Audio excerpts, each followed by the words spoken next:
ಪ್ರೀತಿಯ ಬೇಂದ್ರೆ ಸರ್.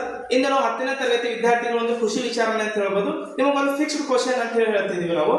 10ನೇ ತರಗತಿಯಲ್ಲಿ ಪ್ರಮುಖವಾಗಿ ಫಿಸಿಕ್ಸ್, ಕೆಮಿಸ್ಟ್ರಿ ಮತ್ತು ಬಯಾಲಜಿ ಸೇರಿ 7 ನಿಯಮಗಳು ಪ್ರಮುಖವಾಗಿ ಬರ್ತಾವೆ. ಈ 7 ನಿಯಮಗಳಲ್ಲಿ ನಿಮಗೆ 1ರಿಂದ 2 ನಿಯಮಗಳ ಮೇಲೆ ಪ್ರಶ್ನೆಗಳು ಕೇಳ್ತಾರೆ. ಹಾಗಾಗಿ ನಮ್ಮ ವಿದ್ಯಾರ್ಥಿಗಳು ಆ ನಿಯಮಗಳು ಯಾವುವು ಮತ್ತು ಅದರದ್ದು ಅವು ಯಾವ ರೀತಿ ಬರಿಬೇಕನ್ನೋದು ನಿಮ್ಗೆ ಹೇಳ್ತಾರ.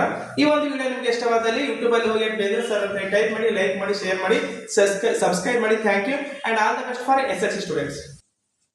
ನಾನು ಹೇಳುತ್ತಿರುವ ನಿಯಮದ ಹೆಸರು ಓಮನ್ ನಿಯಮ. ಓಮನ್ ನಿಯಮ ಎಂದರೆ ಸ್ಥಿರ ತಾಪದ ವಿದ್ಯುತ್ ಮಂಡಲದಲ್ಲಿನ ವಾಹಕ ತುದಿಗಳ ನಡುವಿನ ವಿಭಾಂತರವು ಅದರ ಮೂಲಕ ಹರಿಯುವ ವಿದ್ಯುತ್ ಪ್ರವಾಹಕ್ಕೆ ನೇರಾನುಪಾತದಲ್ಲಿರುತ್ತದೆ. ನಾನು ಹೇಳುತ್ತಿರುವ ನಿಯಮ ಪ್ರತಿಶತ ಅರ್ಥದ ನಿಯಮ.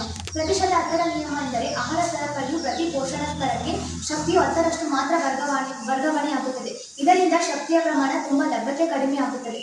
ಇದನ್ನು ಪ್ರತಿಶತ ಅರ್ಥದ ನಿಯಮ ಎಂದು ಕರೆಯುತ್ತೇವೆ. ನಾನು ಹೇಳುತ್ತಿರುವ ನಿಯಮ ಬಲಗೈ ಎಬ್ಬೆರಳಿನ ನಿಯಮ.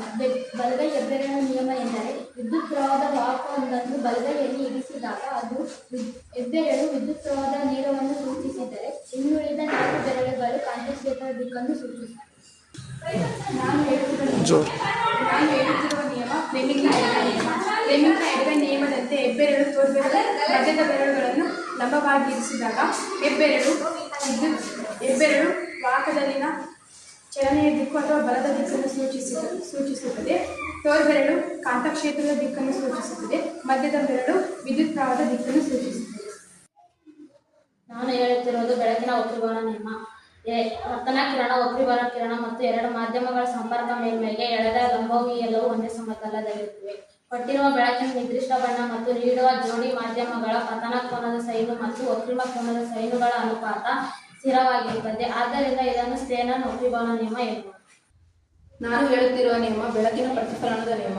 ಬೆಳಕಿನ ಪ್ರತಿಫಲನದ ನಿಯಮ ಎಂದರೆ ಪತನ ಕೋನವು ಪ್ರತಿಫಲನದ ಕೋನಕ್ಕೆ ಸಮವಾಗಿದೆ ಮತ್ತು ಪತನ ಕಿರಣ ಪತನ ಬಿಂದುವಿನಲ್ಲಿ ಪ್ರತಿಫಲನದ ಮೇಲ್ಮೈಗೆ ಎಳೆದ ಲಂಬ ಮತ್ತು ಪ್ರತಿಫಲನದ ಕಿರಣ ಈ 3 ಒಂದೇ ಸಮತಲದಲ್ಲಿರುತ್ತವೆ. ನಾನು ಹೇಳುತ್ತಿರುವ ನಿಯಮ ಜೌಲ್ ಉತ್ಪಾದನಾ ನಿಯಮ. ರೋಧಕದಲ್ಲಿ ಪ್ರವೇಶಿಸುತ್ತಿರುವ ವಿದ್ಯುತ್ ಪ್ರವಾಹಕ್ಕೆ ನೇರಾನುಪಾತದಲ್ಲಿರುತ್ತದೆ. ವಿದ್ಯುತ್ ಪ್ರವಾಹದ ರೋಧವು ನೇರಾನುಪಾತದಲ್ಲಿರುತ್ತದೆ. ರೋಧಕದಲ್ಲಿ ಪ್ರವೇಶಿಸುತ್ತಿರುವ ವಿದ್ಯುತ್ ಪ್ರವಾಹದ ವರ್ಗಕ್ಕೆ ವಿದ್ಯುತ್ ಪ್ರವಾಹದ ಕಾಲಕ್ಕೆ ನೇರಾನುಪಾತದಲ್ಲಿರುತ್ತದೆ.